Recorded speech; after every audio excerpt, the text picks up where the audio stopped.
Yes, because I've got two names on here. I've got Anne-Marie and Jane. Okay. So that's lovely. Thank you, Jane. Break from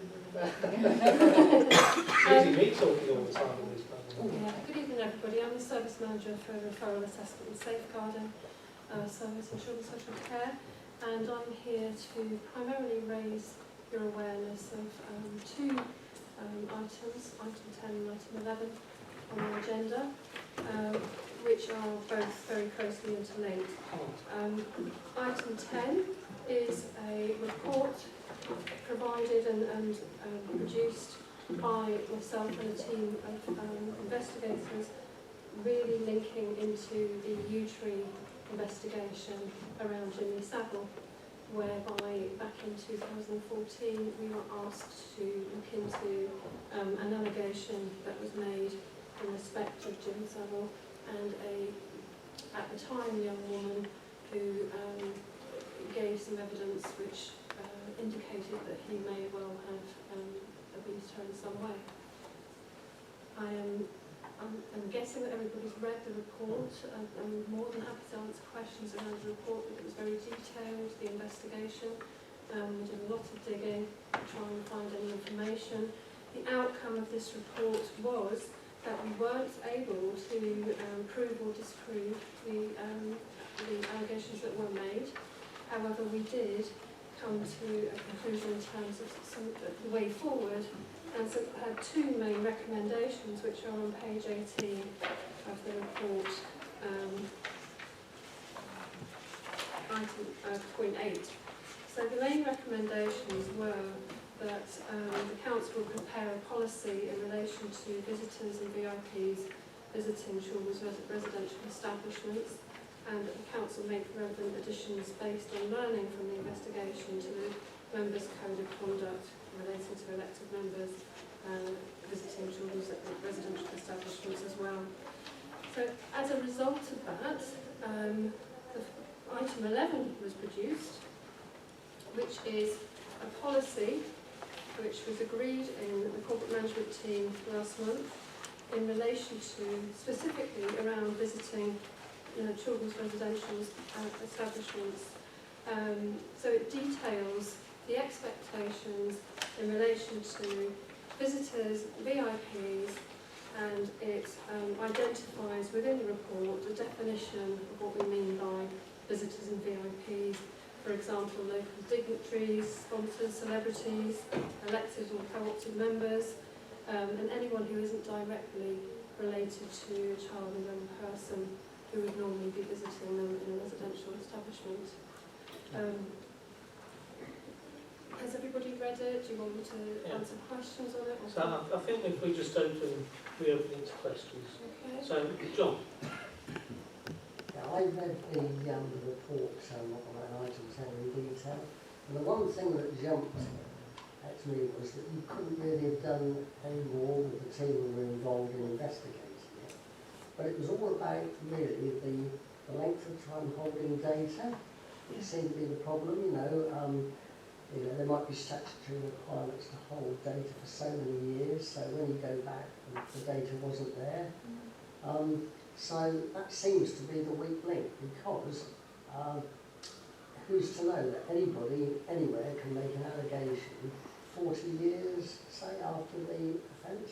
And if there's no statutory requirement to keep that information, the thing I would have been looking for in children's facilities where people were signing in, was actually keeping the signing in registered for so many years, things like this. So how do we overcome that, really? Well, that's a good question, isn't it? I mean, we do have timescales where we need to keep records in relation to looked after children who've been adopted, and when we've worked with children in need, etc. One of the issues in this case was we weren't able to track down the actual person or her family within the local area or the children's home that she was talking about at the time. We weren't able to identify, to be able to clarify some of those issues. So it is a good question. I don't know whether Lisa, who manages Tony from Milton House, has an answer to that around the Any best say registration. that?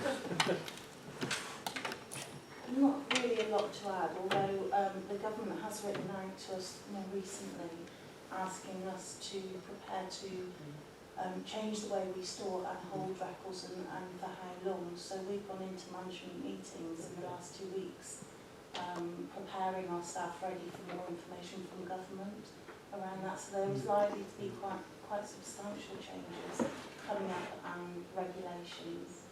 But we certainly have statutory duties to hold records for individual type cases. So child protection is different to looked after children, and certainly different to adoption. So there is statutory regulations in place that tells us how long we have to keep information for.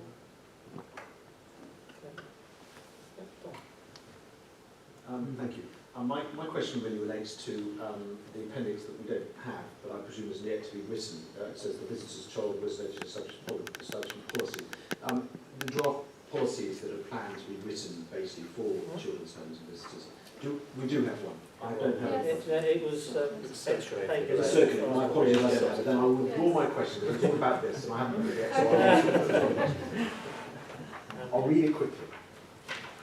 Can I just point out as well, I mean, the other recommendation within the report was around the code of conduct, and Tanya Coulton is currently in the committee moving that forward as well. Okay, Jane. Just to add to that, it comes back again to the role of which scrutiny panel is going to look at what. I mean, clearly it was entirely appropriate for this panel to scrutinise the new policy about visitors to children's residential settings, but I think there's more debate and discussion to be had about how the scrutiny function works around 8.2. And again, I would encourage you, Chair, to consider that with perhaps other chairs. Yeah. Again, it might be Councillor McQueen, potentially. Wouldn't want to, you know, potentially preempt that. But it is about the code of conduct. I believe Tanya's advice at this stage is that any changes to the code of conduct do need to be approved by full council. So it would be a document that would need to go through the democratic process of being approved by full council. So I think there's discussions to be had about when scrutiny falls into that, at what stage and so on, and how that scrutiny is undertaken. It needn't necessarily come to a meeting, of course. You could maybe have 1 or 2 members who scrutinise it outside of the panel meetings. I'm just suggesting there's some flexibility around how you undertake that work. Thank you, Chair. Sorry, I was just going to say we'll probably have to go through the review of the Constitution Steering Group. That would be an appropriate place for it, following on from any discussions with our chairs. In terms of the policy itself, I'd just like to add really that we did consult with young people about their views around what they wanted in terms of visitors. So they were very clear about having specific areas within the residence that were theirs and that people wanted to visit. So it's something to bear in mind. Well, as John said, I mean, gosh, what a review, what a document, what a piece of work to undertake.